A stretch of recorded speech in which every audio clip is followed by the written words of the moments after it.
Hey guys, how are you? This is me, Samaysar Jain. I hope all of you are doing fine and great. Well, Diwali is coming, so I'm sure all of you are very excited. Well, basically, for us as Jains, Diwali is the Moksh Kalyan of our 24th Tirthankar, Bhagwan Mahavir. सो हम जैनियों के लिए actually Diwali का दिन क्या है कि हमारा जो 24 तीर्थंकर भगवान है, भगवान वर्धमान महावीर, उनका मोक्ष कल्याण का दिन है. तो हम दिवाली के दिन पे हम सारे जैन्स तो ढेर सारा पूजा करेंगे, महावीर भगवान का पूजा करेंगे. महावीर भगवान का we will sing all the prayer songs of lord Mahavir and we will have great celebrations by doing pujas and prayers for Lord for Bhagwan Mahavir. And I'm sure all of you know, we as Jains, unlike others, we don't light crackers and all, because by lighting crackers, there will be lot of violence caused to a lot of innocent animals, and mainly for those bacterias and microorganisms in the air. So we as Jains, we won't be lighting crackers, but then we'll be having very grand celebrations and pujas for Bhagwan Mahavir. So basically on this day, it was when on the day of Diwali, exactly 2600 years ago, 2600 साल पहले भगवान महावीर ने धरती से मोक्ष प्राप्त कर लिया इसी दिन पर. So for us Jains, we'll be giving out sweets and maybe even some eggless cakes, and we'll be having nice feast, and most importantly we'll be doing mass puja, I mean very grand pujas for our 24th Bhagwan, who is Bhagwan Vardhaman Mahavir. Okay, so now coming straight to today's topic. As you can see here in the topic itself, 12 things, okay, 12 things we as Jains should really stop saying. There are actually many things, but in this video I'll just mention these 12 things, these 12 factors which we as Jains should stop saying. It's high time. तो ये जो 12 चीज़ हम जैनियों को कहना बंद करना चाहिए, ये सब क्या है अभी मैं डिस्कस करूँगा. मैंने एक्चुअली ये जो सारा पॉइंट्स है, have actually taken down notes. So I will just take each point, and then I will take each point and then try to expand as much as possible. So please bear with me, please bear with me till the end of this video, and please watch this video with patience. Okay, thank you.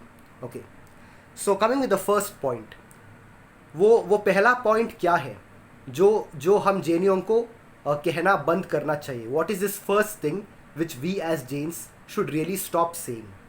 So this first thing is that we as Jains, I mean of course not me, but then most of us, we as Jains, we happen to say everything is fixed. सबके सब तय है. कुछ भी मतलब क्या कुछ भी चीज़ को ऐसा बदल नहीं सकता. सब कुछ तय है. Basically what they are trying to tell us is, whatever happens in our life, our fate, our destiny, everything is already fixed. So nothing can change it, and there will be nothing which can change the process of this. But it's high time we need to stop saying this, because the truth is nothing is fixed. The one of the most important factor of life is that life is very uncertain. Life is never certain. Life is uncertain. Things can take a sudden change. Sometimes life can take a sudden U-turn.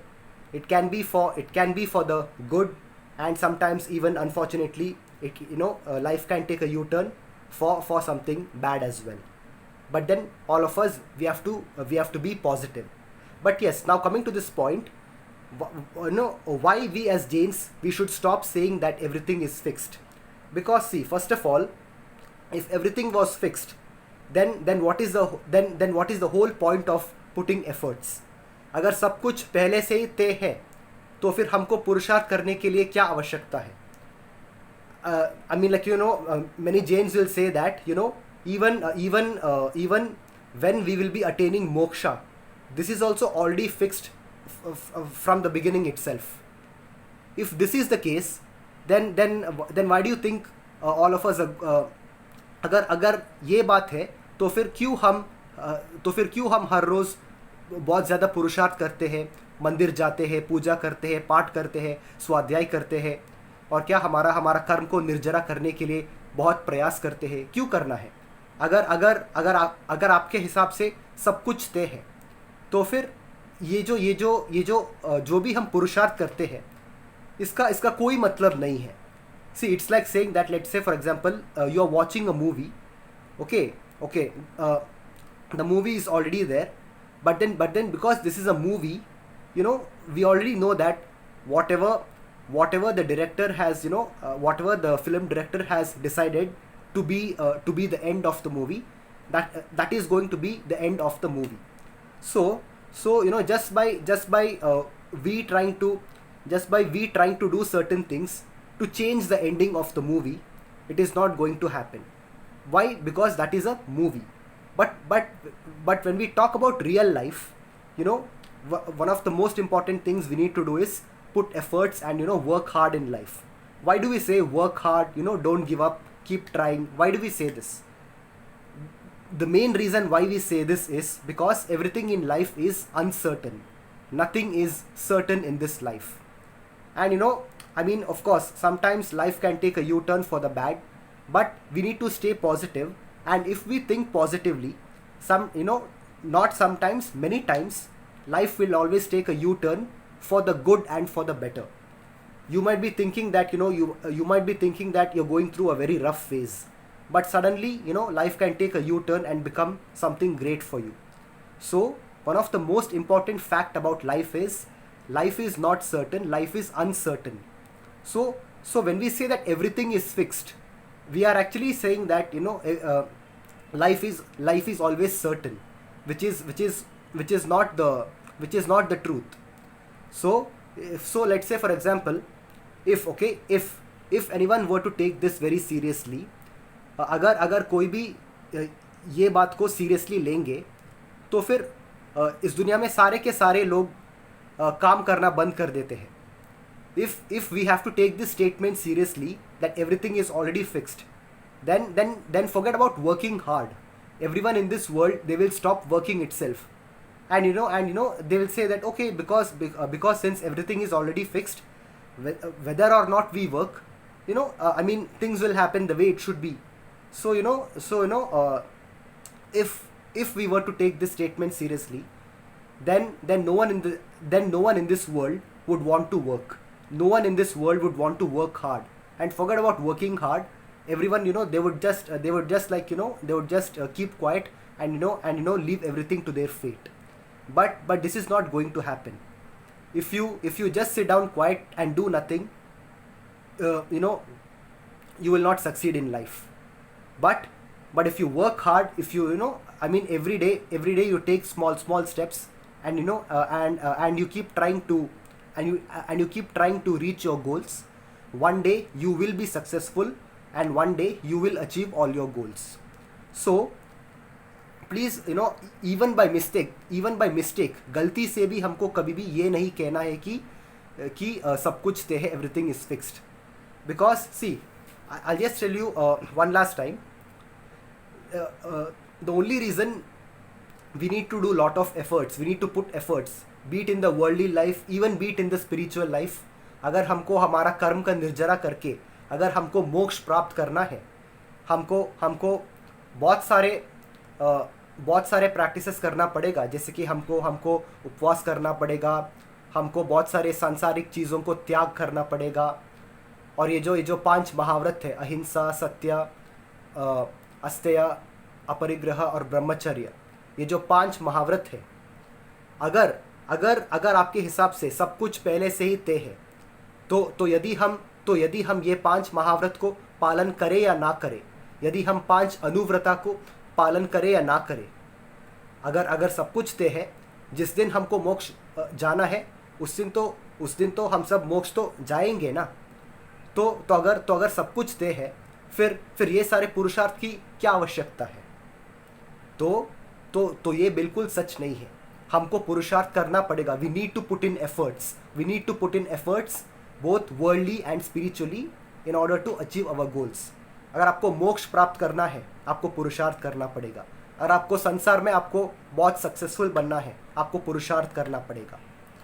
So the main reason why we say we need to put efforts, पुरुषार्थ करने का उद्देश्य ही यही है कि कुछ भी पहले से ही तय नहीं होते। जिस तरह हम पुरुषार्थ करते हैं और जिस तरह हमारा सोच और विचार होते हैं, वैसे हमको हमारा रिजल्ट्स मिलेगा। According to our thoughts and according to our feelings and according to our efforts, we will achieve whatever we want to achieve in this life.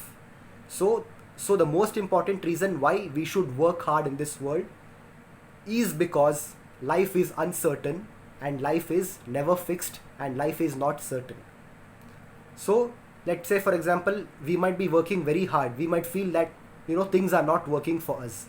But still, we should not give up. We should continue to work hard. And suddenly, one day, due to our hard work, life will take a U-turn. And from all our sad and dull days, all of a sudden, our lives will become very happy and bright.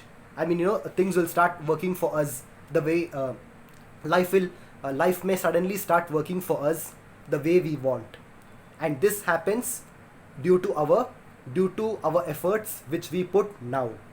So don't even by mistake ever assume that everything is fixed. The truth is nothing is fixed. Okay, ये जो मध्य लोक है, ये जो मनुष्य गति और तिर्यंच गति है, ये जो मध्य लोक है, इसमें कुछ भी तय नहीं होते हैं।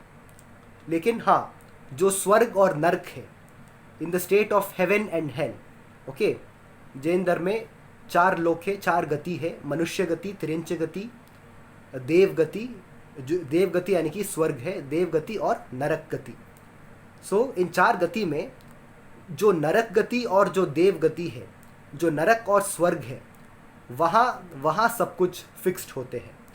वहाँ सबका क्या, क्योंकि नरक जो है वो पाप का सज़ा है, और जो स्वर्ग है वो हमारा पुण्य का सज़ा है। यानी कि hell is the punishment for our sins, for our bad deeds, and heaven is the punishment for our good deeds. Punishment in a sense big rewards, heaven is the reward for our good deeds. तो जो भी स्वर्ग और नरक में होगा वो तो पहले से ही तय होता है। What ever the time span, our lifespan, and the amount of time we might be spending in heaven or hell, this can be fixed. हाँ, जो भी स्वर्ग और नरक में होगा ये तो पहले से ही तय होते हैं। लेकिन ये जो मध्य लोक है, दिस सेंट्रल यूनिवर्स, जहाँ मनुष्य गति और तिर्यंच गति है, यहाँ कुछ भी तय नहीं होते हैं। हम जैसा पुरुषार्थ करेंगे वैसा हमको रिजल्ट्स मिलेगा। क्योंकि हम सब अभी मनुष्य गति में हैं, हम सब मध्य लोक में हैं, धरती पे हैं। हमको कभी भी ये नहीं सोचना चाहिए कि सब कुछ पहले से ही तय है। कुछ भी पहले से ही तय नहीं होते हैं। अगर आप पुरुषार्थ करेंगे तो आपका सफलता निश्चित है। अगर आप पुरुषार्थ नहीं करेंगे तो या फिर आप सफलता नहीं बनोगी। लेकिन अगर आपके पास पूर्व जन्म की अगर आपका पूर्व जन्म का पुण्य का कर्म होगा तब आपको सफलता मिलेंगी। लेकिन आपका पूर्व जो भी आपने आपका पिछले जन्म में किया है, आपका पिछले जन्म का आपके पास पुण्य है या नहीं है, लेकिन इस जन्म में अगर आप पुरुषार्थ करेंगे तो आपको सफलता अवश्य मिलेंगी।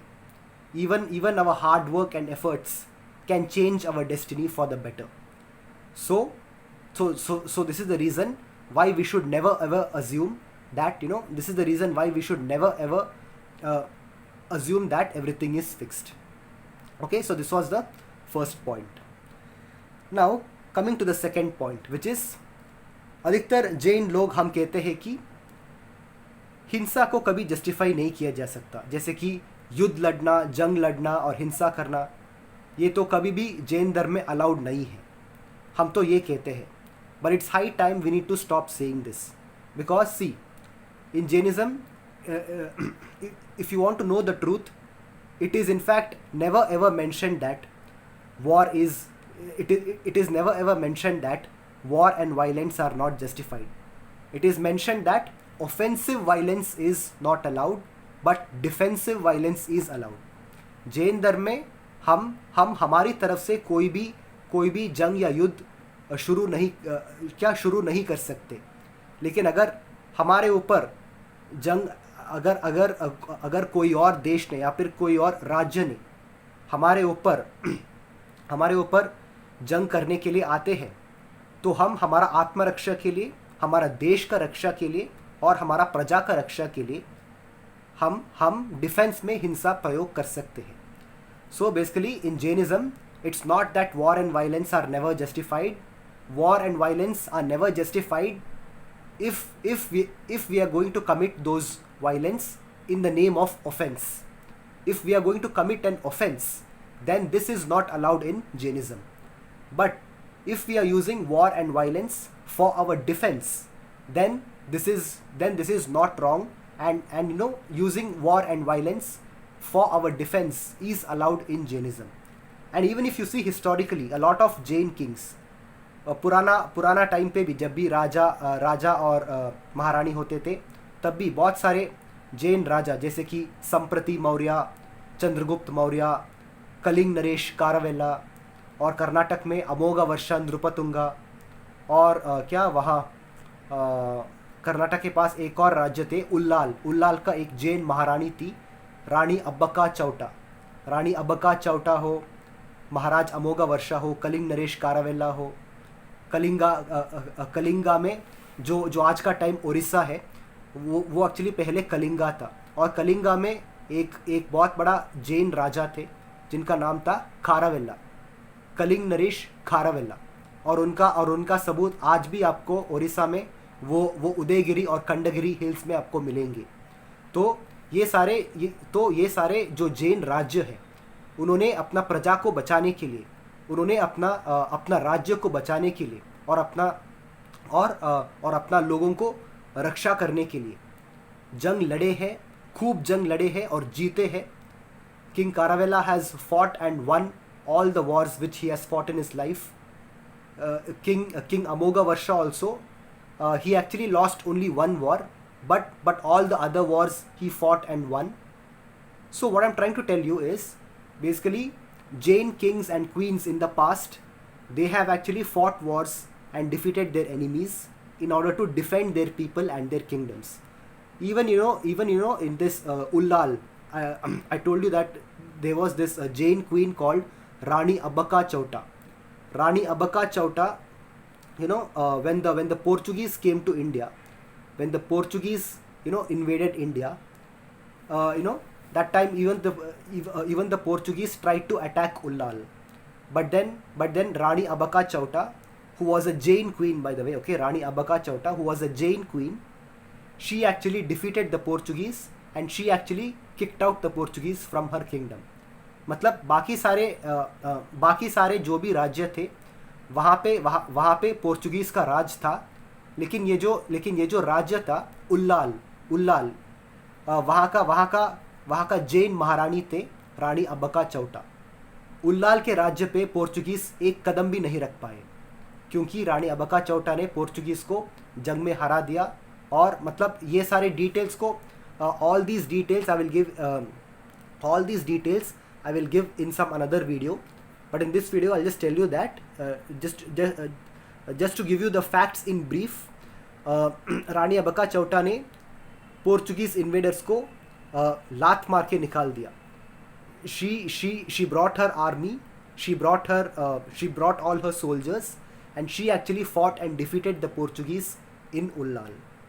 So what I'm trying to tell you, even if we see historically, Jain kings, Jain queens and Jain warriors, they have fought wars. They have fought one of the most deadly and the most bloodiest wars. सबसे खतरनाक युद्ध और जंग जैन राजा ने लड़े हैं पुराने ज़माने में. तो हमको कभी भी ये नहीं कहना है कि जैन धर्म में युद्ध लड़ना गलत है।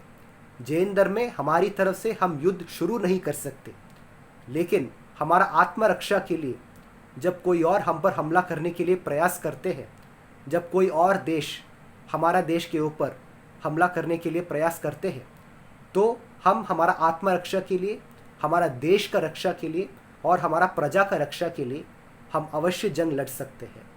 सो I'll just tell you one last time,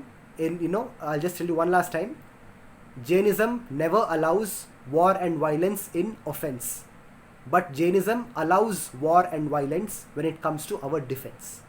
So defensive violence is allowed in Jainism, but not offensive violence.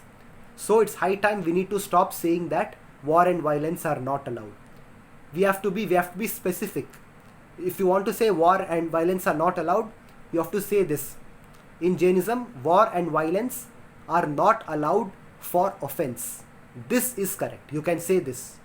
आप ये कह सकते हैं कि जंग लड़ना, युद्ध लड़ना और हिंसा करना ये हमारी तरफ से कभी हमको शुरू नहीं करना चाहिए. So war and violence are not allowed for offense in Jainism. This you can say.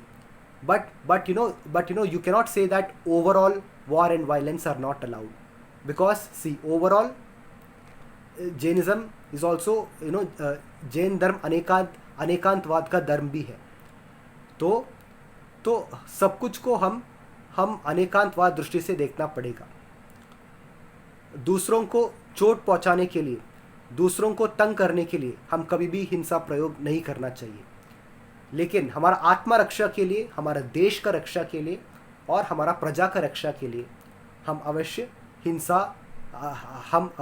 हिंसा प्रयोग कर सकते हैं, और बहुत सारे जैनियों ने किया भी है.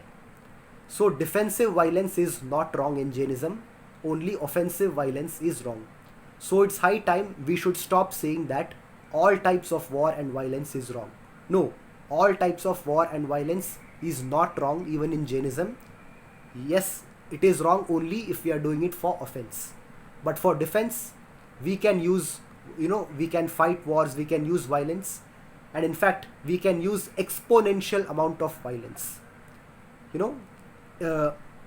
In order to protect our country, let's say for example, even today in our Indian Army, in our Indian Navy, and even in our Indian Air Force, and even in all our Indian Special Forces, हमारा भारत का जो भी special force है, जैसे कि NSG commando हो, SPG commando, NSG commando, SPG commandos, cobra commandos, Marcos, ये जो हमारा भारत का स्पेशल फोर्सेस है ना, ये सारे स्पेशल फोर्सेस में भी बहुत सारे जैन्स मौजूद थे. A lot of Jains are serving in our Indian military, and all these Jains, they are also serving in these special forces. And in order to protect our country, we as Jains can use exponential amount of violence. Exponential amount of violence can be used if we are using that violence for our country's defense. So any type of defensive violence is allowed in Jainism, but not offensive violence. Okay, so the second point is we should stop saying that all kinds of violence is not allowed. Okay, now coming to the third point. This is very important, please listen.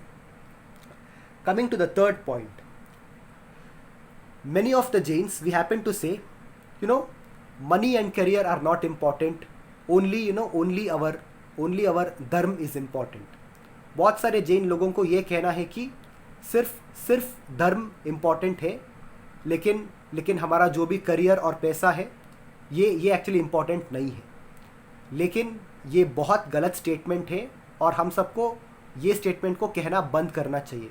It's high time we need to stop saying this statement.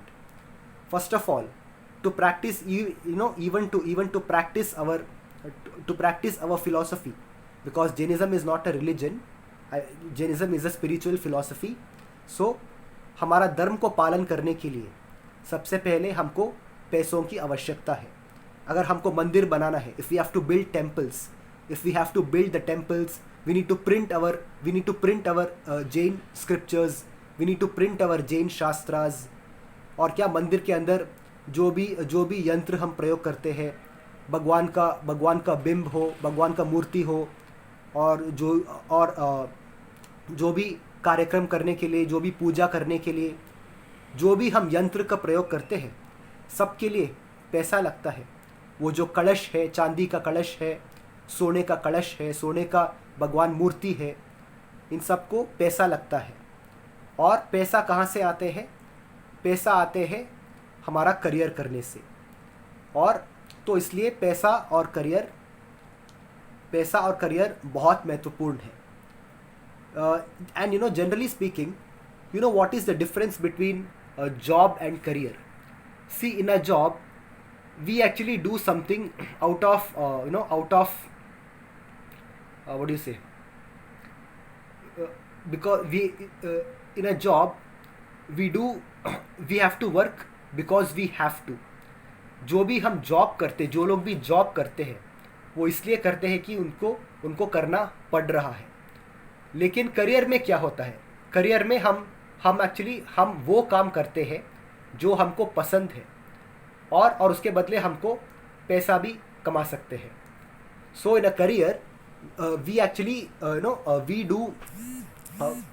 we do those things which we love to do, and when we do, and whatever work we do, if we are loving that work, and then when we do that work, we will do that work very well, and by which we will earn lots and lots of money as well.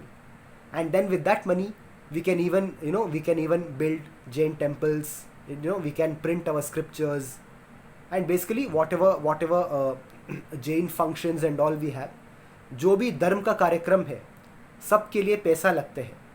जो घर में आप रह रहे हो, मंदिर बनाने के लिए, मंदिर के अंदर जो भी यंत्र है वो सब बनाने के लिए, मंदिर के अंदर जो भी फैसिलिटीज़ है, मंदिर के अंदर जो भी किताबें हैं, सब के लिए पैसे लगते हैं। Everything needs money. और बहुत सारे लोग ये भी कह सकते हैं कि दिगंबर जैन साधु के पास तो पैसे नहीं होते, लेकिन वो तो धर्म को खूब पालन करते हैं। हाँ, ये बात सच है, लेकिन सब लोग तो दिगंबर साधु नहीं बन सकते हैं, सब लोग तो आरिका नहीं बन सकते हैं। और एक और बात है, जब भी दिगंबर जैन साधु को भी दिन में एक बार वो एक्चुअली आहार ग्रहण करते हैं। दिगंबर जैन साधु और आरिका भी दिन में एक बार आहार ग्रहण करते ही हैं। और उनको जो भी आहार दान देते हैं, जैन श्रावक और श्राविका जैसे कि मैं और आप, हम तो मुनि महाराज के लिए आहार दान देते हैं ना। तो जब भी हम मुनि महाराज की आहार दान देते हैं, हाँ ठीक है, हम वहाँ मंदिर के रसोई में हम सारे खाने की चीज़ को बनाते हैं। लेकिन जो भी हम खाने की चीज़ बनाते हैं महाराज जी के लिए, वो सारे खाने का चीज़ हो, सब्जी हो, आटा हो, चावल हो, दाल हो, जो भी है, ये सब को हमको खरीद के आना पड़ेगा, और खरीदने के लिए भी पैसों का ज़रूरत है। So even to practice our philosophy, even to uplift our spiritual philosophy, even to build Jain temples, even to buy the food. Even to buy the food items in order to prepare them and to give ahar dan to the Digambar Jain sadhus. All these costs money. So it's high time we should stop saying that career and money are not important. Career and money are very important. जितना महत्वपूर्ण हमारा धर्म है, उतना ही important हमारा पैसा और career भी है।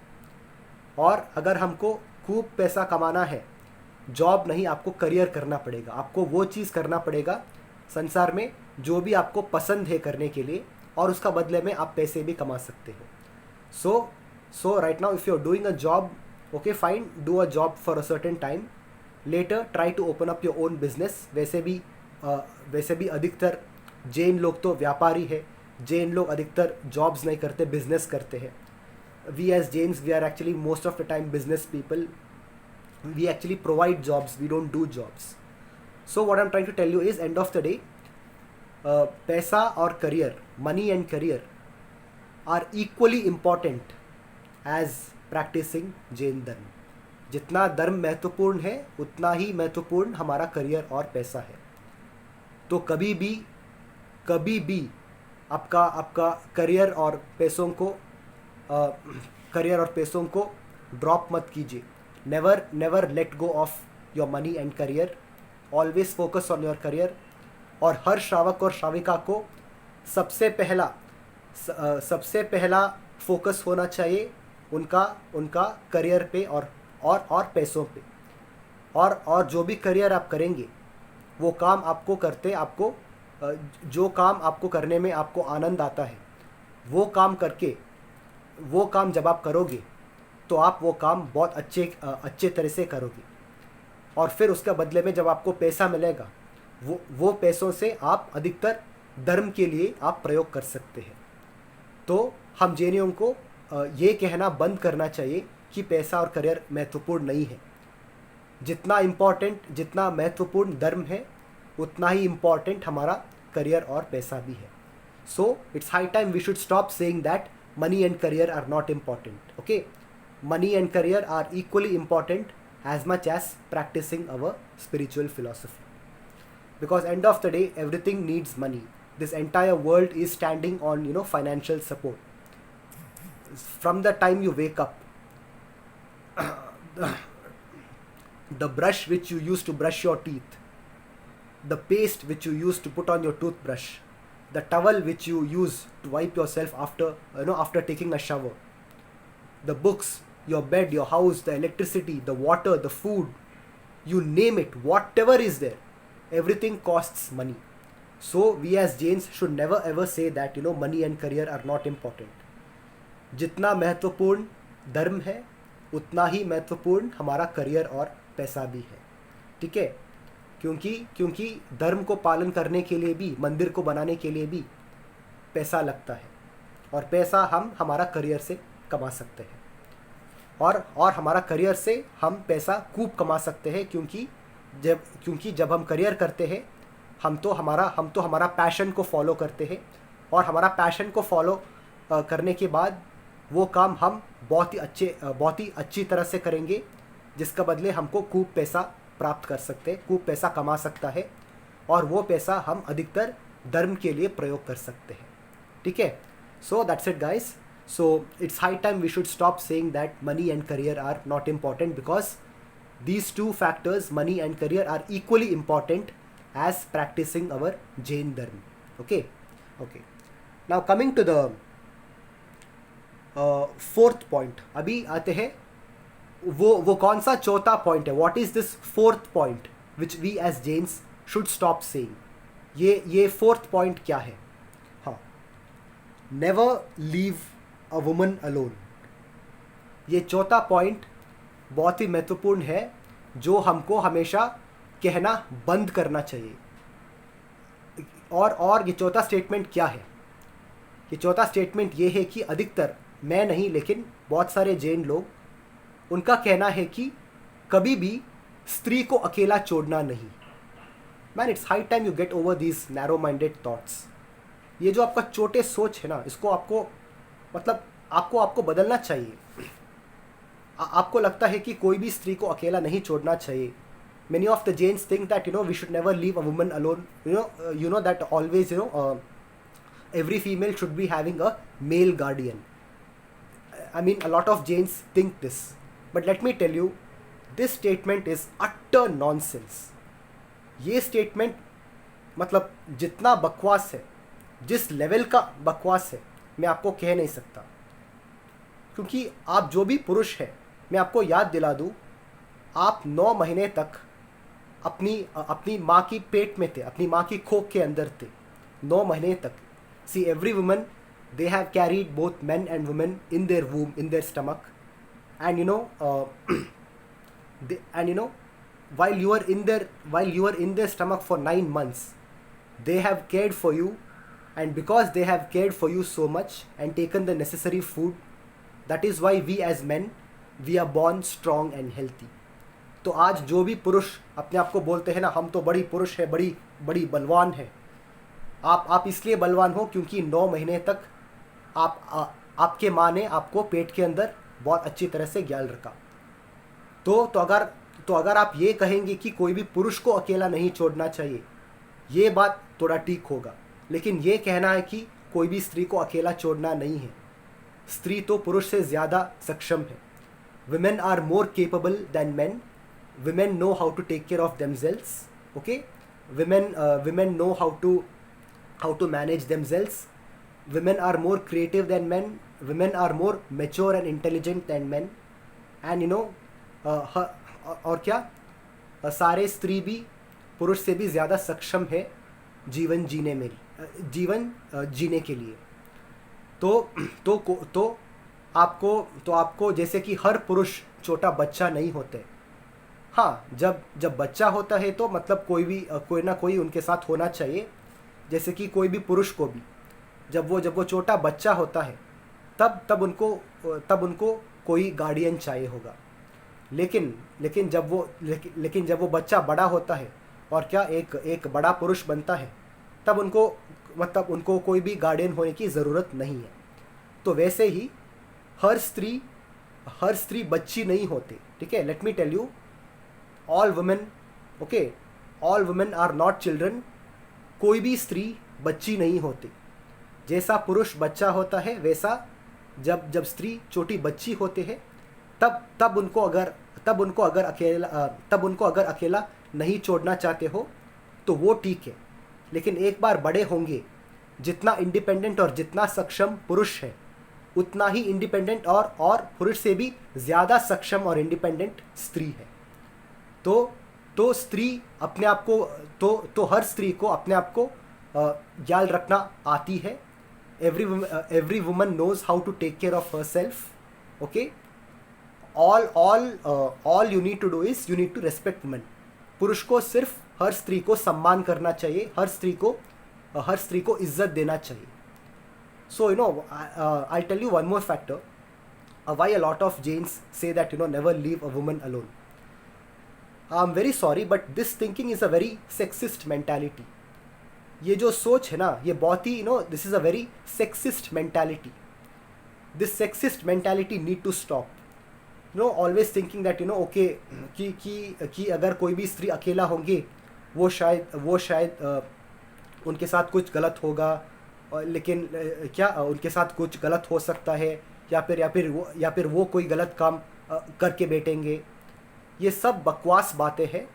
ये जो ऑर्थोडॉक्स थिंकिंग है, आपको आपका मन से डिलीट करना चाहिए।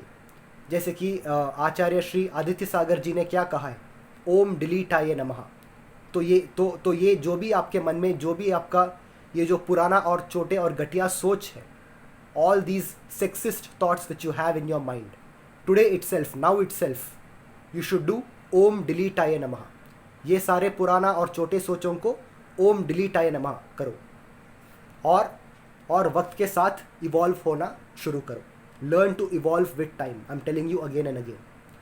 सो all men need to do is you just need to respect women and you need to give everyone their personal space, be it a man or be it a woman. everyone is entitled to have their personal space. जितना privacy, जितना personal space एक पुरुष को चाहिए, उतना ही एक स्त्री को भी चाहिए। और जितना केपेबल पुरुष है, उससे ज़्यादा सक्षम, उससे ज़्यादा केपेबल स्त्री है। So women are more capable, and women know, every woman knows how to face life much better than men. So we as Jains, we should stop saying that never leave a woman alone. कोई भी स्त्री को अकेला नहीं छोड़ना। ये जो हम कहते हैं, ये कहना हमको बंद करना चाहिए, क्योंकि ये बहुत ही to be very honest, it is a very sexist statement. One more thing I'll tell you. So by saying this, never leave a woman alone, कोई भी स्त्री को अकेला नहीं छोड़ना, ये actually this is not a statement which is said for caring. ये actually एक dominating statement है. A lot of not only Jains, a lot of men, they actually say this statement not because they care for women, because they always want to try to dominate over they always want to try to dominate over women. So this is the most dirty thinking behind this statement. A lot of men, they actually say this statement not because they want to protect women, just because they want to dominate over women. But in today's time, let me tell you, it is not going to happen. So and it is good that it is not going to happen, because from the past and even today, women are more capable than men. They know how to face life much better than we as men do. So you really care about women, give women their space, respect their privacy, and if you really want to help them, just when they ask for help them. Whatever support they need, support them, be it in their career, be it in their jobs. You want to support them, you want to give them emotional support, please give them. And please respect them and give them their personal space. The best help a man can do is let women have their personal space and privacy. This is the best help you can do. Okay, so it's high time we as Jains, being the most educated community in India and in the world, it's high time we should stop saying that never leave a woman alone. To be very honest, it is a very sexist statement, and we should not be saying it, and we as Jains should definitely never say this. Okay, so now coming to the fifth point.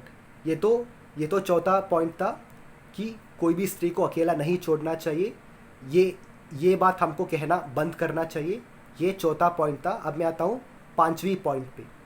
Now will come to the fifth point. हाँ, fifth point क्या है? हाँ, हम ये कहते हैं कि don't be friends with people who drink, smoke and eat non veg.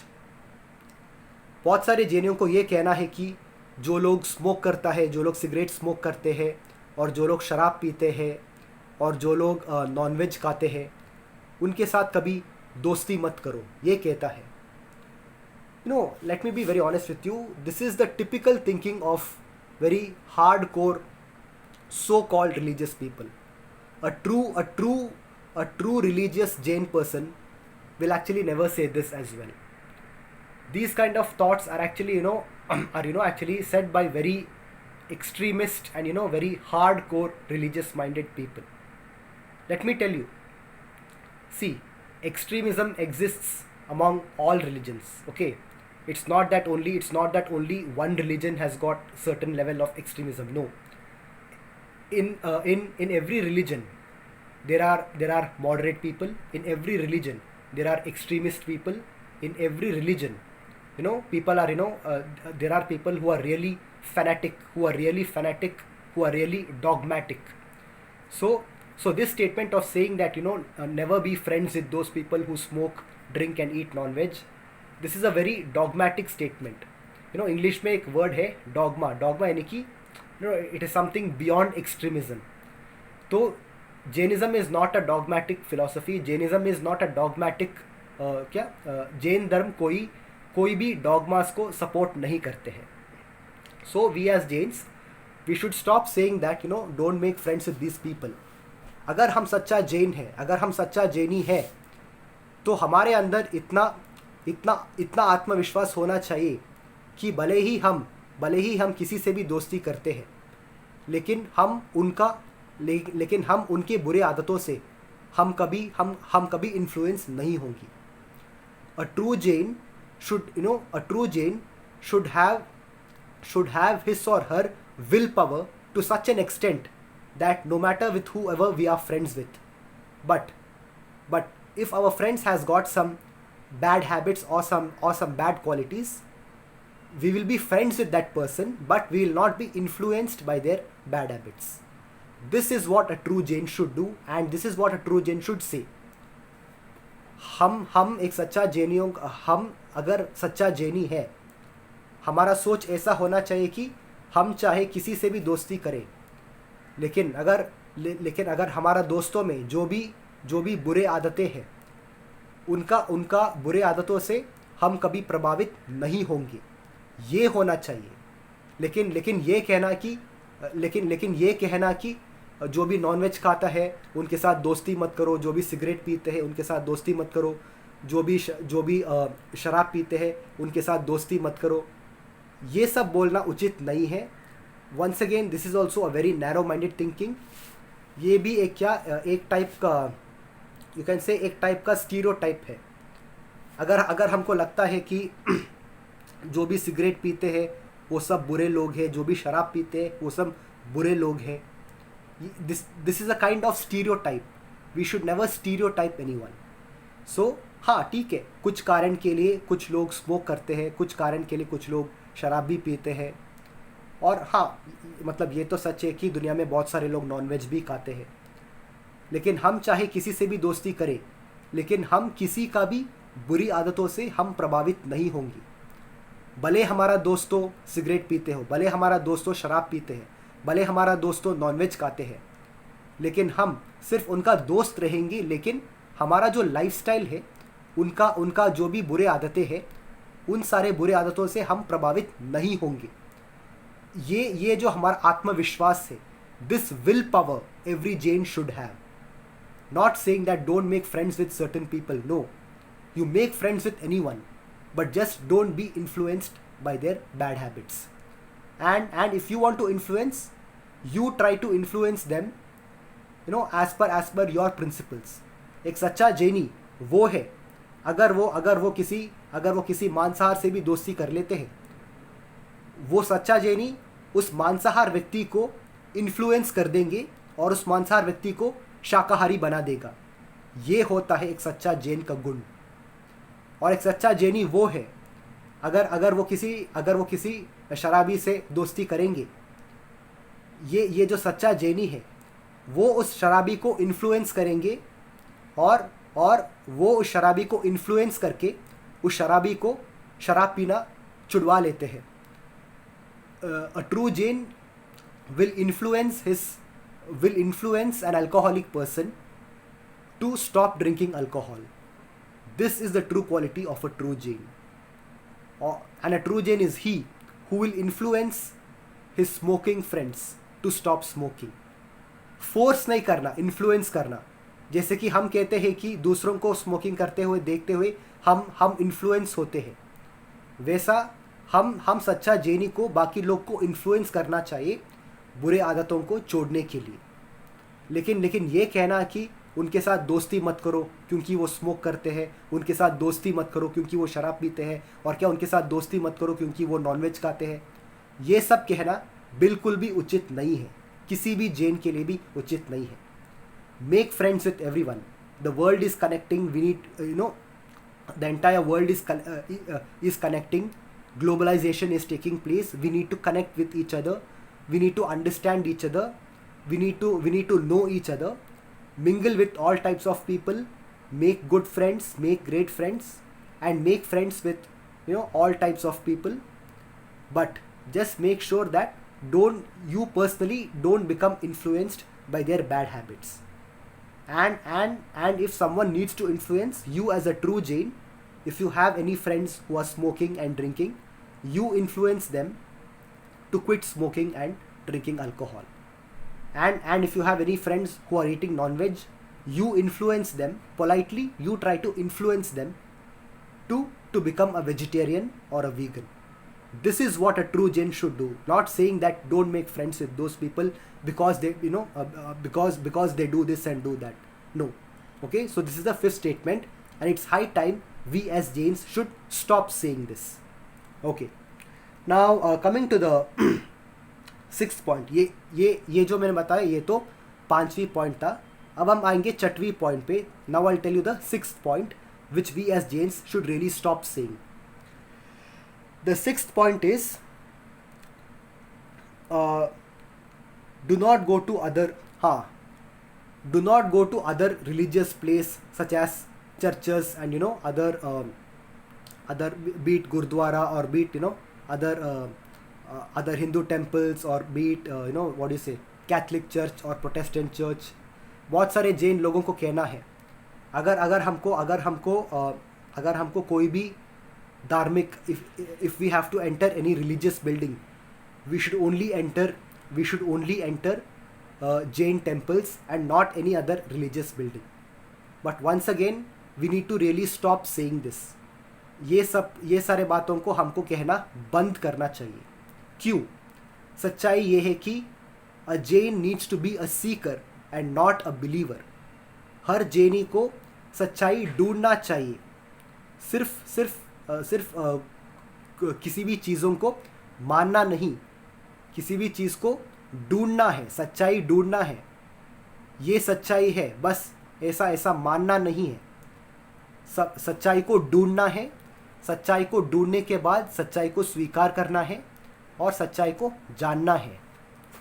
So a true Jain has to be a seeker and not just a believer.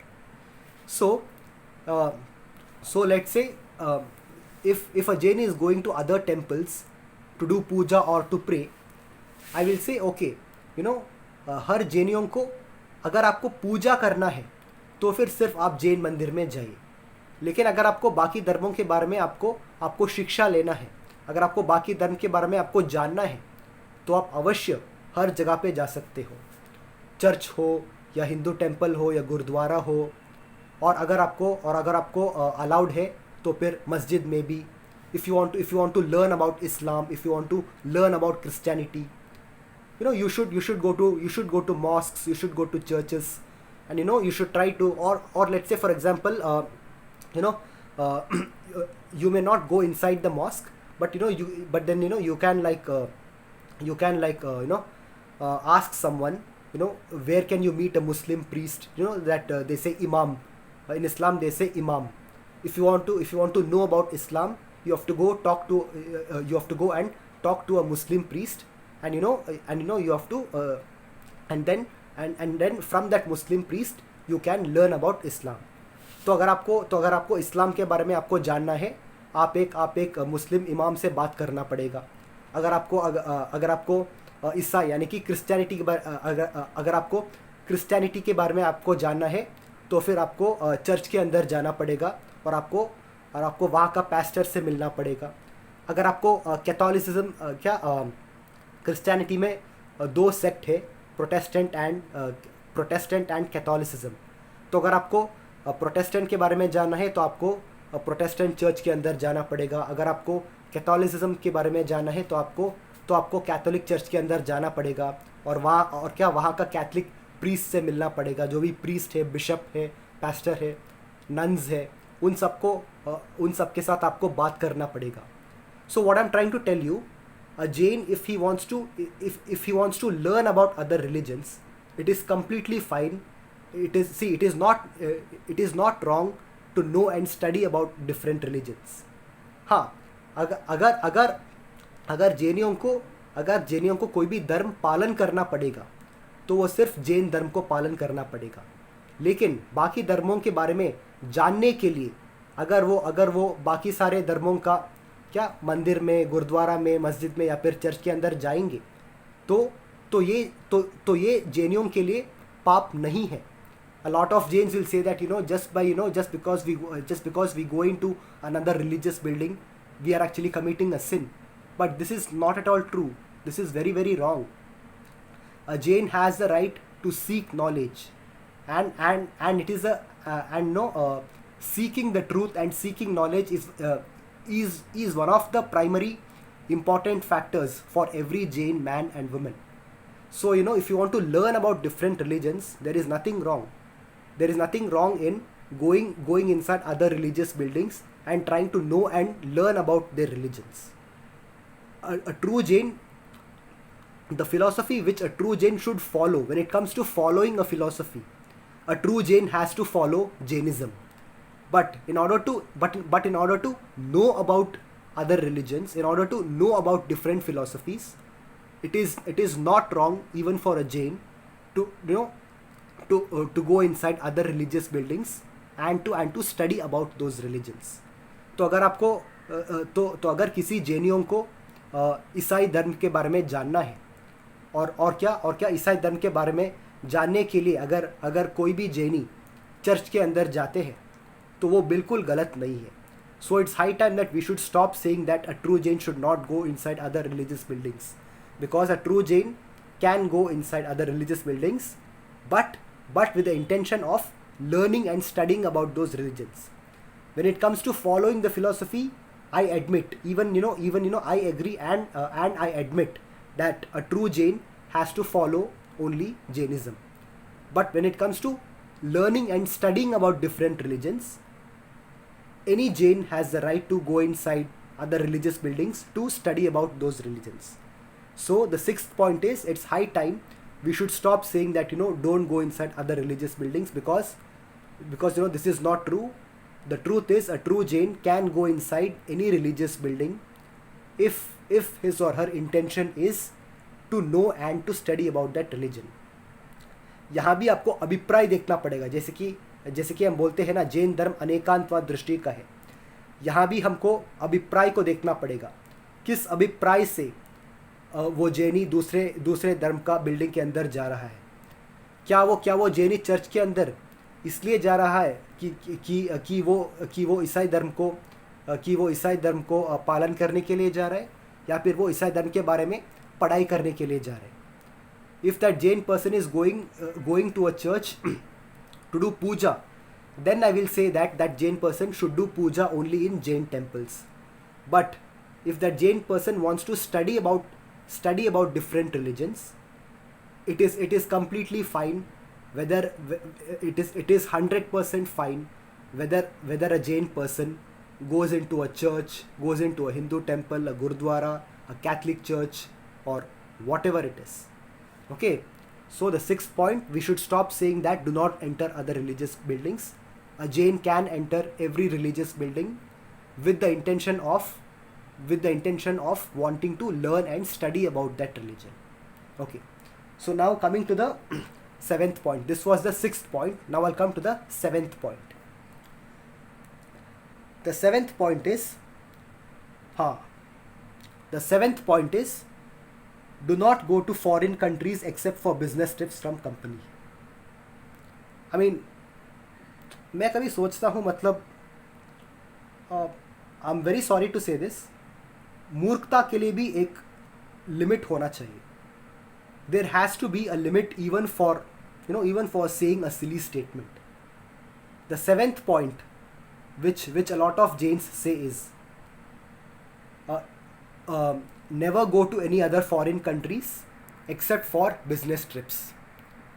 बहुत सारे जैनियों का ये कहना है कि मतलब अगर मान लीजिए कि आप किसी कंपनी में काम कर रहे हो और कंपनी से अगर आपको बिजनेस ट्रिप के लिए विदेश जाना पड़ेगा, तब आप जा सकते हैं, कोई बात नहीं. लेकिन बाकी के टाइम तो आपको तो भारत को छोड़ के कहीं भी विदेश में जाना आपको त्याग कर देना चाहिए.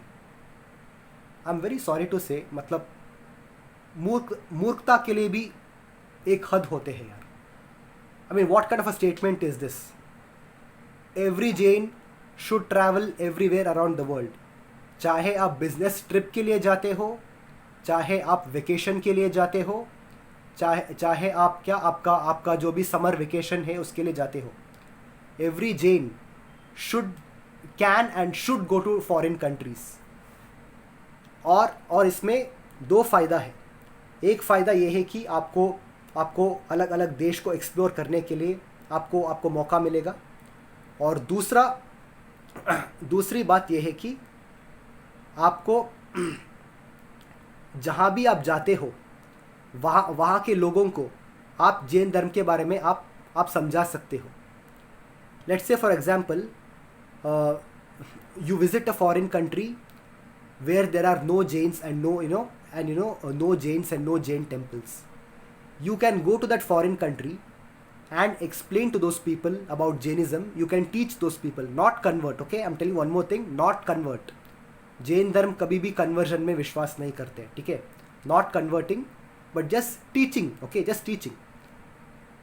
अ true Jain has the right to travel to any other country, be it for business trip or even be it for a summer vacation, just for recreation. Even for a recreation, a Jain can visit foreign countries, but along with enjoying his summer vacation, he or she can even go to foreign countries for enjoying their trip and for teaching the people over there about Jainism.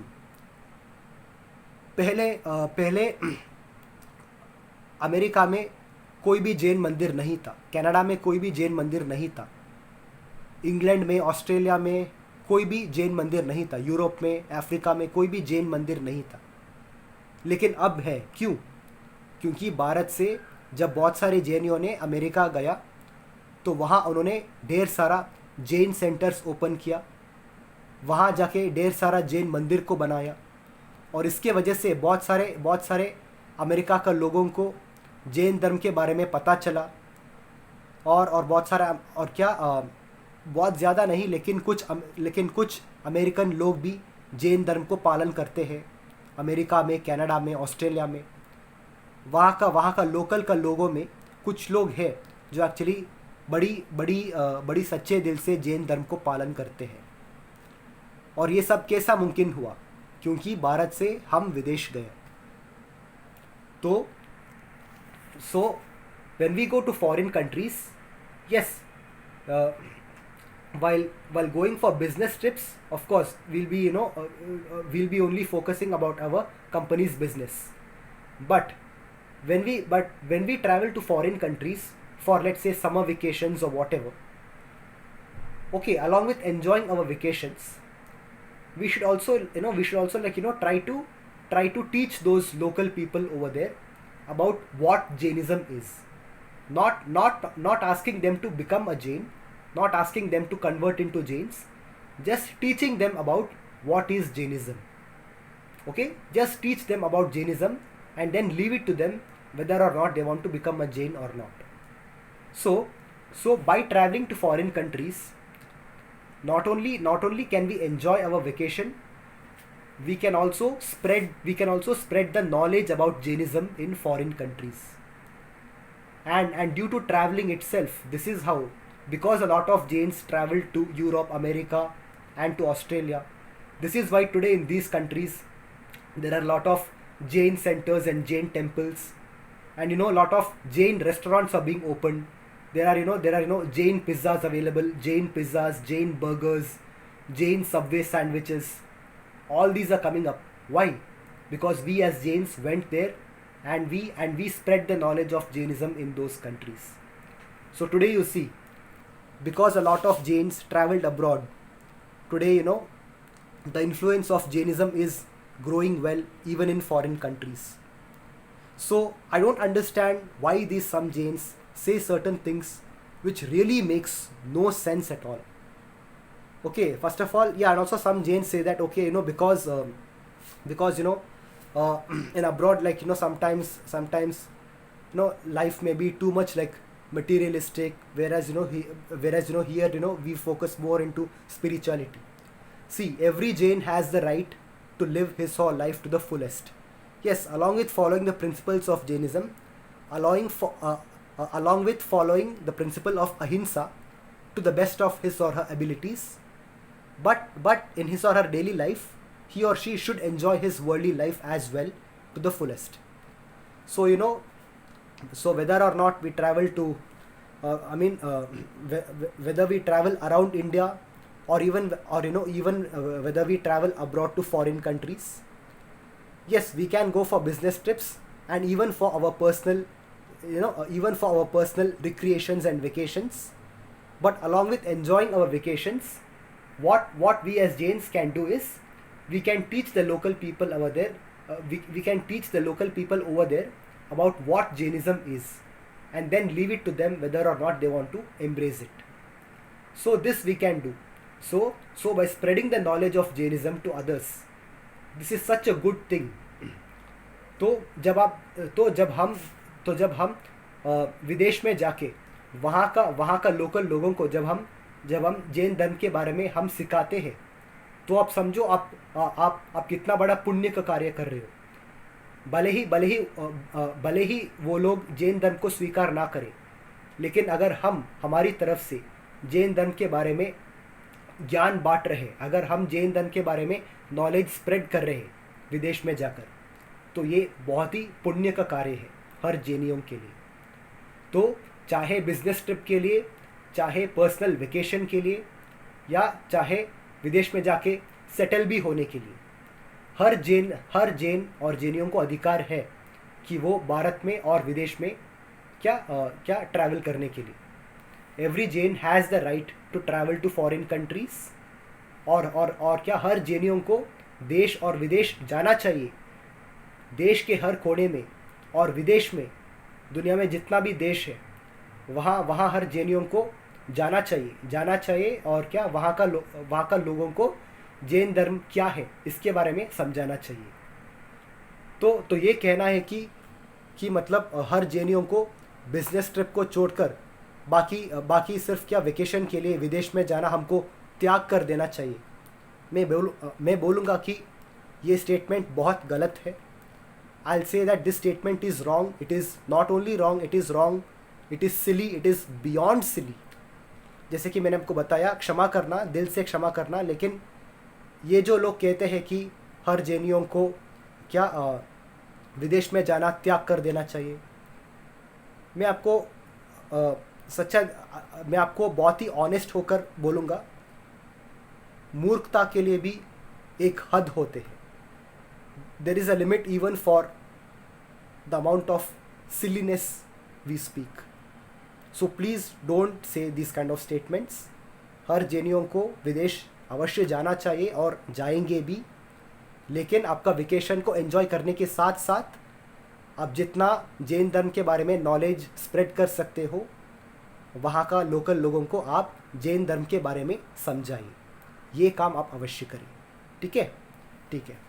तो अब हम आते हैं 8वीं point पे। अभी मैंने बताया 7th पॉइंट, अब मैं आपको बोलूँगा 8th पॉइंट।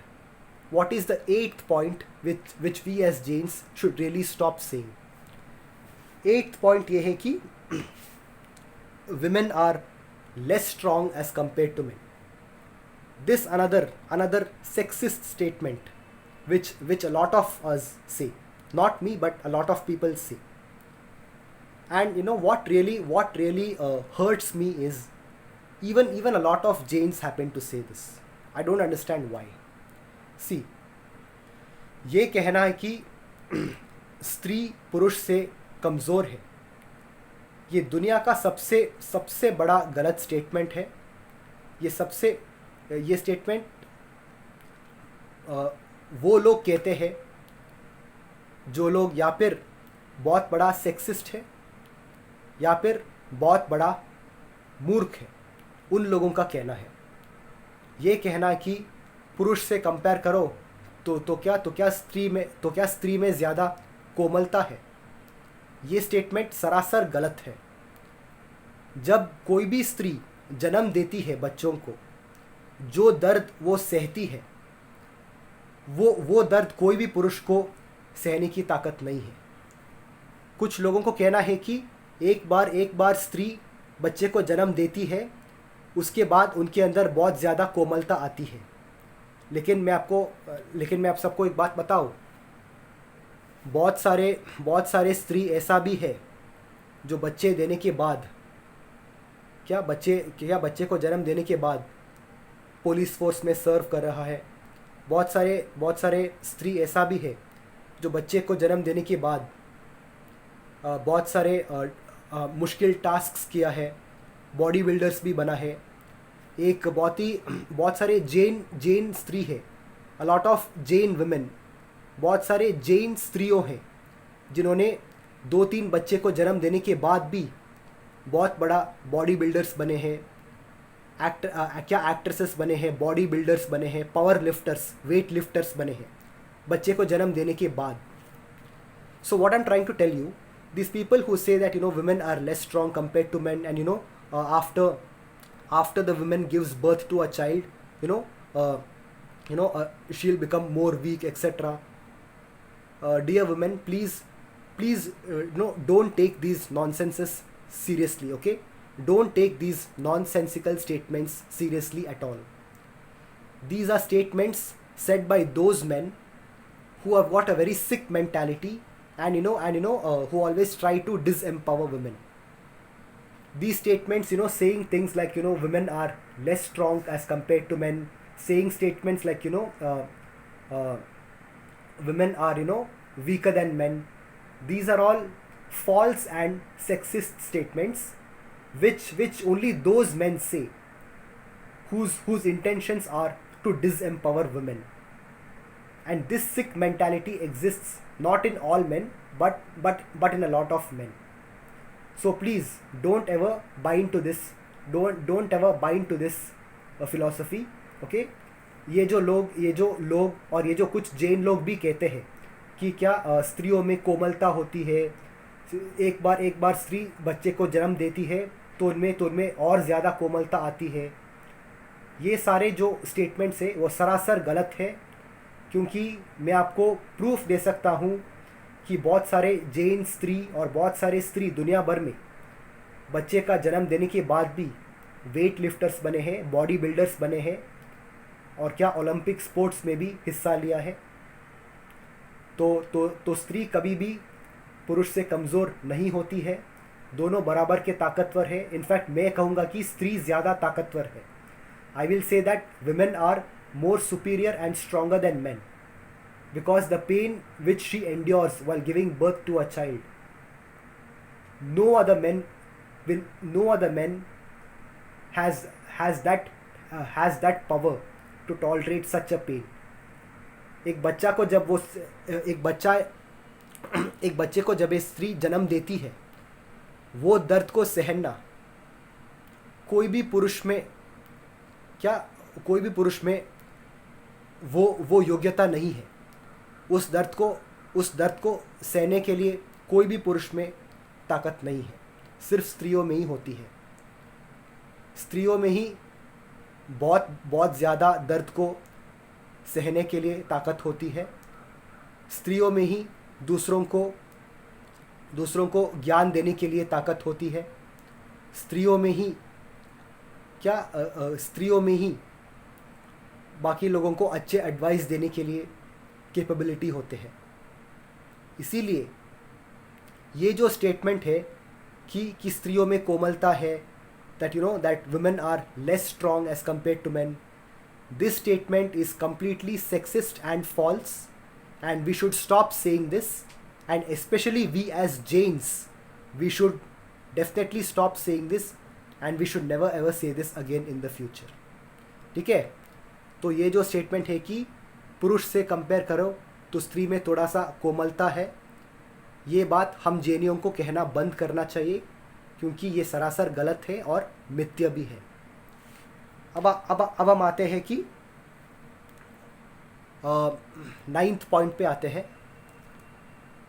9th पॉइंट ये है कि do not touch carnivorous animals such as cats and dogs.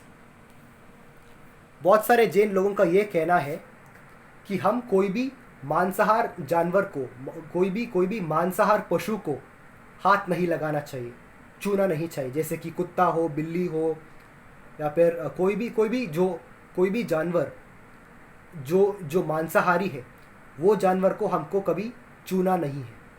ऐसा कुछ जैनियों का कहना है. लेकिन हमको ये स्टेटमेंट कहना बंद कर देना चाहिए, क्योंकि लेट मी टेल यू, यहाँ भी आपको अनेकांतवाद दृष्टि से देखना पड़ेगा, अभिप्राय से देखना पड़ेगा. हर जानवरों को, चाहे वो जानवर, चाहे वो पशु शाकाहारी हो या मांसाहारी हो, सब प्यार डिजर्व करते हैं. Every animal, be it herbivorous, omnivorous और carnivorous, every animal deserves love and kindness, and every animal deserves to have its food, and every animal deserves to be treated with care, and deserves to be treated with kindness and care. तो मैं आपको एक उदाहरण देता हूँ. तो मान लीजिए कि सड़क पे आप जाते हो, मतलब आप रोड में चल रहे हो, और आप देखते हैं कि एक बिल्ली या कुत्ता घायल है, एक घायल हुआ कुत्ता या बिल्ली है. तो क्या हम जैनियों को उसको देखकर बस उसी के हाल पे छोड़ना चाहिए? ये हमारे बहुत बड़ा पाप होगा. One more thing I tell you, seeing someone else, be it human or animal, seeing someone else in pain and not helping them is also a sin. बहुत सारे लोग ये सोचते हैं कि मतलब जब भी हम कुछ करते हैं तब भी हमको कर्म क्या तब भी हमको सिर्फ तब हमको कर्म का आश्रव होते हैं, लेकिन ऐसा नहीं है. जब भी हम कुछ कर सकते हैं, जब भी हम कुछ अच्छा कार्य कर सकते हैं और हम नहीं करते हैं, तब भी हमको कर्म का आश्रव होते हैं. और यदि कोई बिल्ली या कुत्ता सड़क पे घायल हुआ है, हमारा जैनियों का सबसे बड़ा प्रथम फ़र्ज़ होते हैं, सिर्फ हक नहीं, हमारा फ़र्ज़ होते हैं कि हम जाके उस पशु को मदद करें. तो हम जाके उस पशु को उठा के वो जो जानवर का डॉक्टर होता है ना, वो जो वेटरनरी डॉक्टर है, उनके पास लेके जाना है. तो तब उनके पास लेके जाने के लिए हमको उस जानवर को उठाना है. तो तब हम उस जानवर को छूना ही पड़ेगा, चाहे वो कुत्ता हो, चाहे वो बिल्ली हो, या फिर गाय हो या घोड़ा हो, जो भी हो. Whether or not an animal is herbivorous or carnivorous, it is our duty as Jains to show love to all animals. हाँ, अगर कोई भी जैन को कुत्ता या बिल्ली घर के अंदर नहीं पालना है, ये ठीक है, लेकिन ये कहना कि कोई भी कुत्ता और बिल्ली को छूना ही नहीं चाहिए, ये बहुत गलत है. See, one more thing, even when you feed animals, जब भी आप बिल्ली और कुत्तों को दूध पिलाते हो या फिर कोई भी शाकाहारी खाना खिलाते हो, सिर्फ खाना खिलाना ही बात नहीं है. आप उनको आप उन सारे पशुओं को आपका प्यार दिखाना पड़ेगा. You need to show and express your love to those animals. Many times it's not about, it's okay, like you might give food to the dogs, you might give food to the street dogs and cats, but before they actually go and eat the food, they will also actually want to, they will actually come near you, and they will actually want you to pet them. Pet means like just like touching on their head like this. अगर आपके सामने कोई बिल्ली आता है, तो आप बड़ी प्यार से उसका सर के ऊपर ऐसा आप छूते हो ना. मान लीजिए कि यहाँ एक बिल्ली है, आप उनका सर के ऊपर ऐसा छूते हो ना, तो ऐसा आपको आपका प्यार दिखाना पड़ेगा. पशुओं को सिर्फ खाना खिलाना बड़ी बात नहीं है. पशुओं को खाना खिलाने के साथ साथ आपका प्यार आपको एक्सप्रेस करना पड़ेगा. You need to express your love and kindness to the animal, be whether or not that animal is herbivorous or carnivorous. वो पशु मांसाहारी भी हो सकते हैं जैसे कुत्ता बिल्ली, और वो पशु शाकाहारी भी हो सकते हैं जैसे कि गाय और घोड़ा. सभी पशुओं के साथ हमको हमारा प्यार को दिखाना पड़ेगा. कुत्ता और बिल्ली को भी हम शाकाहार भोजन क्या करवाते हैं, हम उनको दूध पिलाते हैं, हम उनको ब्रेड और बिस्किट या फिर जो भी शाकाहारी चीज़ें हैं, हम उनको वो सारे चीज़ खिलाते हैं. लेकिन खिलाने के साथ साथ उनको हमारा प्यार को दिखाना पड़ेगा, हमको हमारा प्यार को एक्सप्रेस करना पड़ेगा. तभी इसे हम बोलते हैं अभयदाना. जैन धर्म में एक बहुत बड़ा पुण्य का कार्य है जिसका नाम है अभयदाना. अभयदाना क्या है? अगर कोई दूसरे लोग, अगर कोई और किसी भी तरह दुख में है या फिर किसी भी तरह टेंशन में है, उनको समाधान करना अभयदाना कहते हैं. तो मान लीजिए कि अगर कोई बिल्ली या कुत्ता बहुत ही डरी हुई है सड़क पे, हम जैनी होकर हमारा फ़र्ज़ बनता है कि हम जाके उस जानवर को भोजन खिलाना. लेकिन उस जानवर को भोजन खिलाने से पहले हमको उस जानवर को हमारा हाथ से छूकर यहाँ पर हमारा हाथों से उठाकर उसको अभयदाना देना पड़ेगा. तो अभयदाना दिखाकर हमको उस जानवर को समाधान करना चाहिए. we need to give emotional and mental comfort for those animals by our physical touch. Even every animal they will understand our love when we touch them, by the positive vibrations which we give them when we touch them. So this is called as abhaya dana.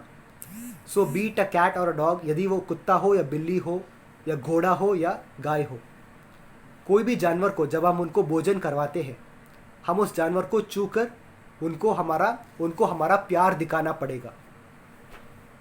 और इसे हम कहते हैं अभय दाना.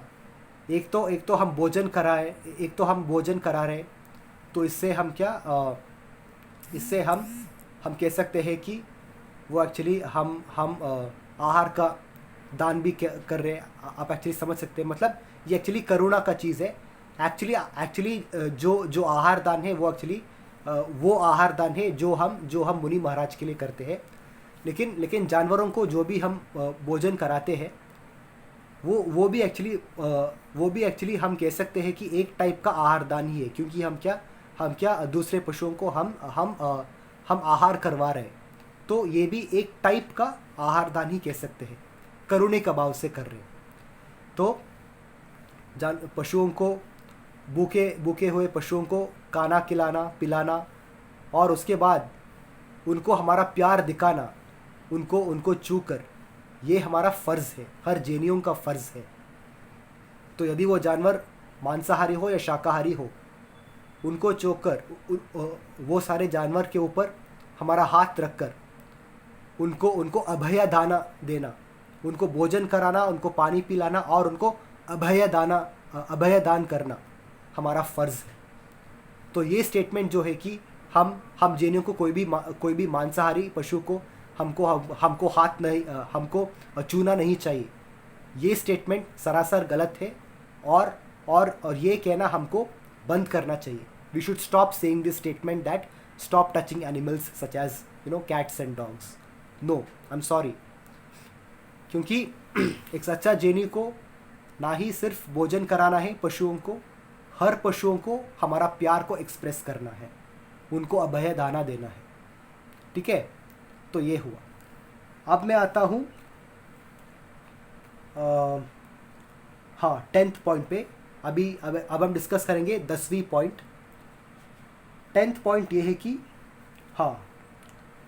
एक और statement है जो अधिकतर बहुत सारे जैन लोग कहते हैं, हर स्त्री मायाचारी होते हैं. ये हमको कहना बंद करना चाहिए. Once again, a very sexist statement, a very stereotyping and a very sexist statement. Stereotype क्या होते हैं? बस एक बहुत बड़ा ग्रुप को एक ही डिस्क्रिप्शन देना. Painting an entire group using the same paintbrush. Throwing out a judgment at a group of people just because one person did something. This is called as stereotype. It's high time we as Jains should stop stereotyping women. बहुत सारे लोग कहते हैं कि स्त्री मायाचारी करती है, स्त्रियों में मायाचारी का गुण है. क्यों, पुरुष में नहीं है क्या मतलब क्या सारे के सारे पुरुष दूध के दुले हुए क्या पुरुष में मायाचारी नहीं करते? Do you think that men can't be cheaters?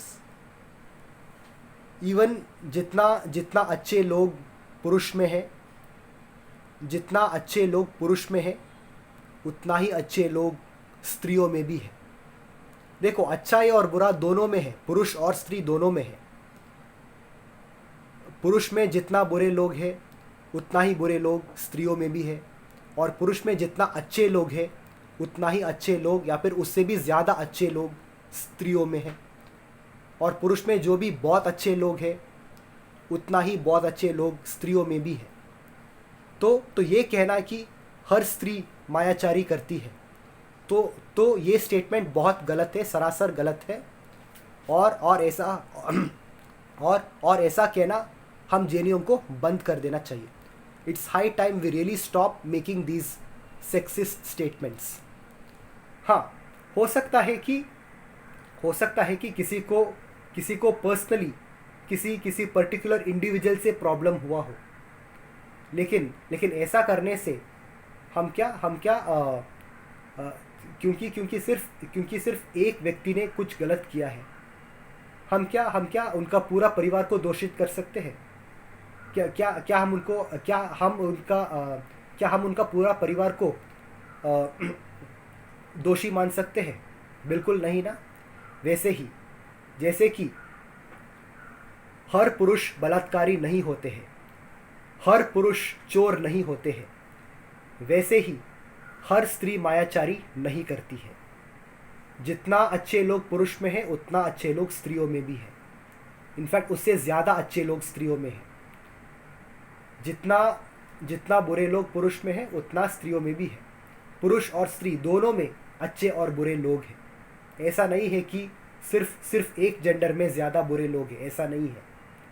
तो ये जो स्टेटमेंट जो क्या बहुत सारी जैन लोग कहते हैं कि मतलब स्त्रियों में मायाचारी है, मतलब मैं एक्चुअली बहुत बार सुनता हूँ जब भी कोई so called hard core religious Jain लोग ये कहते हैं कि मतलब जब भी वो स्त्रियों के बारे में बात करते हैं वो हमेशा ऐसा कहते हैं कि स्त्री वही है जो मायाचारी करने वाली, स्त्री वही है जो अपना पति का जेब काटने वाली, स्त्री वही है जो मासूम पुरुषों को फंसाने वाली। मतलब जब भी मौका मिलता है उनका शब्दों से स्त्रियों के ऊपर कीचड़ डालना शुरू कर देते हैं। Always spitting out venom against women. I'm very sorry to say, but I need to address this. Always spitting out poisonous words and venom about females and women. This really has to stop, and these are the things which we should never be saying, and especially we as Jains, we should not be saying. So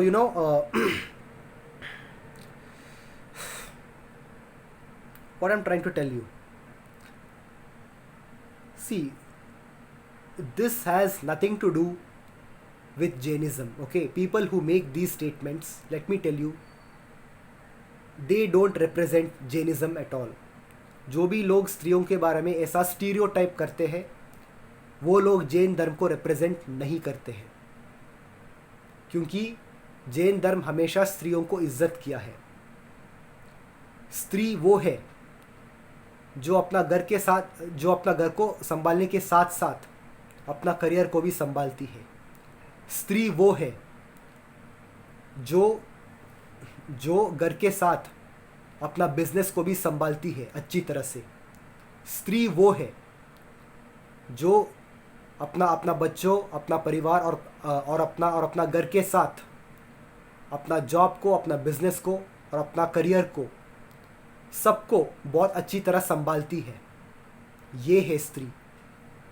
असल में स्त्री क्या है?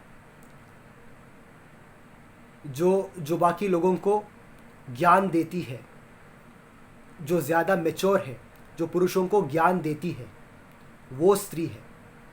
इसलिए हम स्त्री को माँ लक्ष्मी कहते हैं, सॉरी माँ सरस्वती कहते हैं, सरस्वती। और हर कंपनी में जब भी कोई भी स्त्री डिसीजन लिया है वो डिसीजन बहुत अच्छा डिसीजन होते हैं, तो इसलिए स्त्री को माँ लक्ष्मी कहते हैं।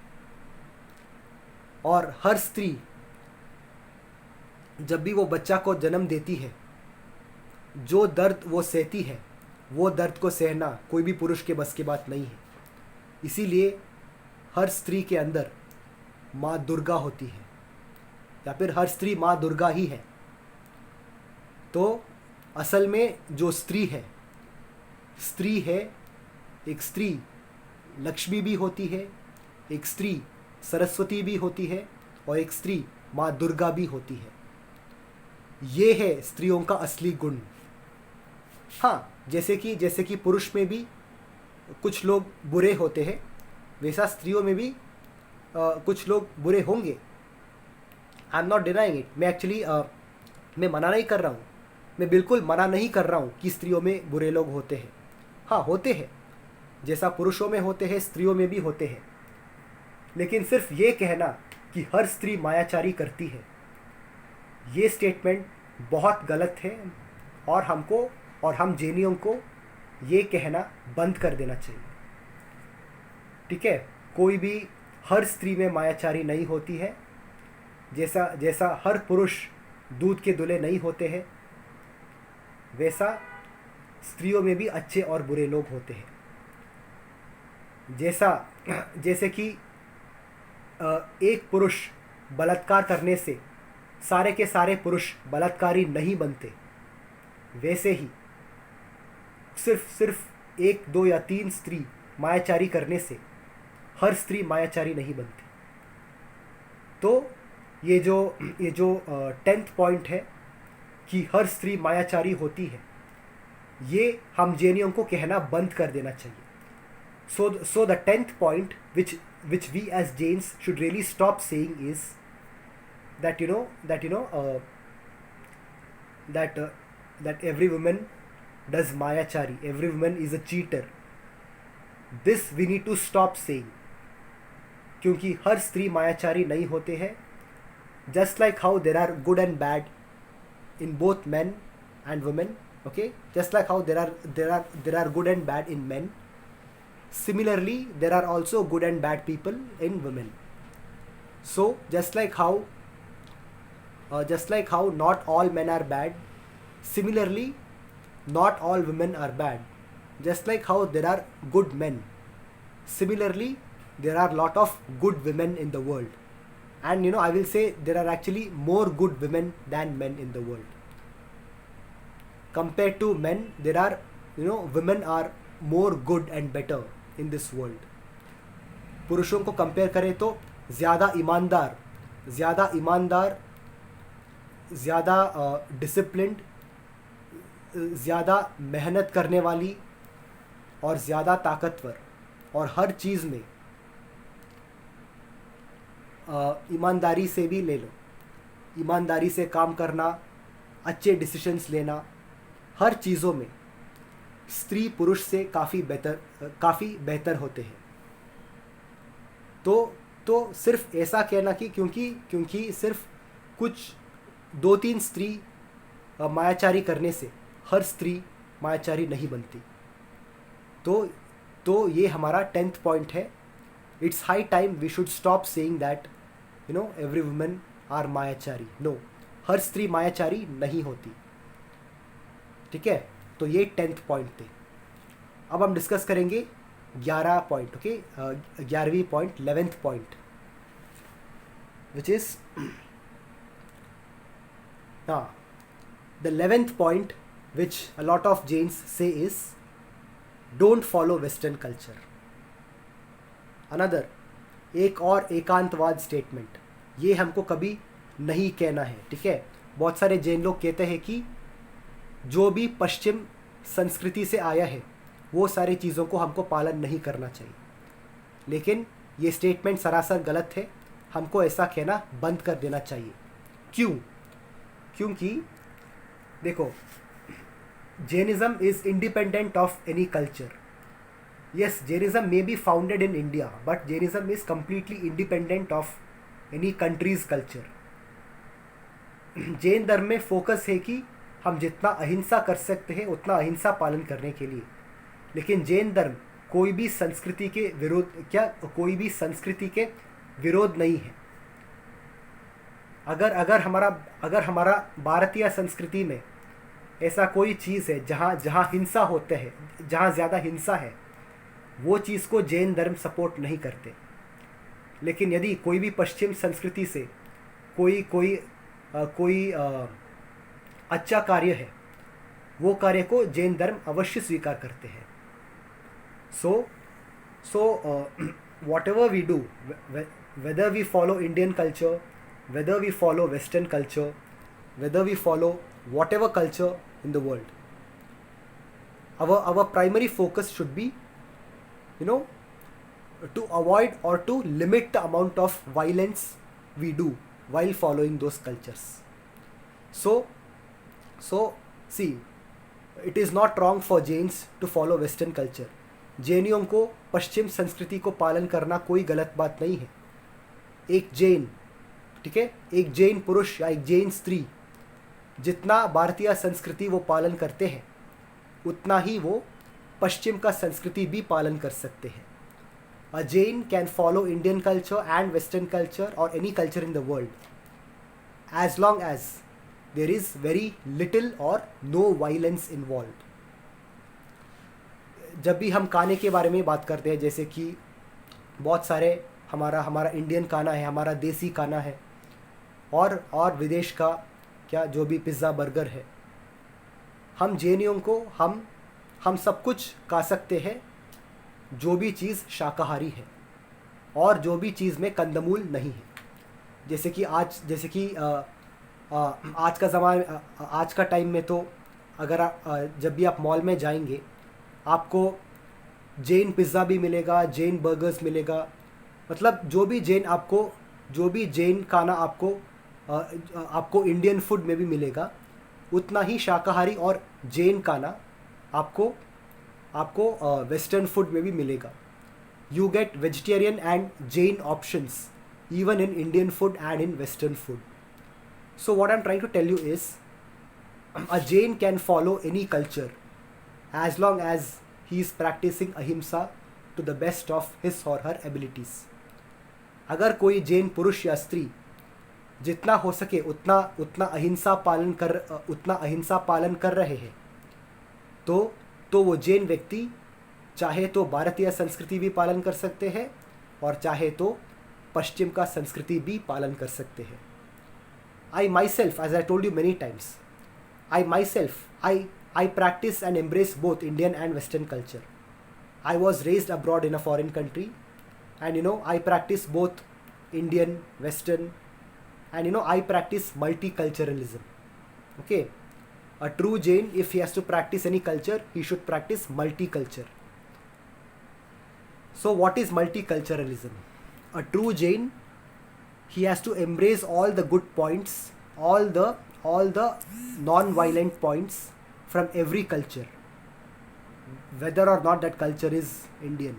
Okay, तो अगर कोई जैन इंडियन कल्चर को फॉलो करता है या फिर कोई जैन वेस्टर्न कल्चर को भी फॉलो करते हैं, लेकिन उनको बस इस बात का ध्यान में रखना चाहिए कि वो जो भी कल्चर पालन करते हैं वो चाहे जो भी कल्चर पालन करे, लेकिन उनका उद्देश्य अधिकतर अहिंसा की तरफ होना चाहिए.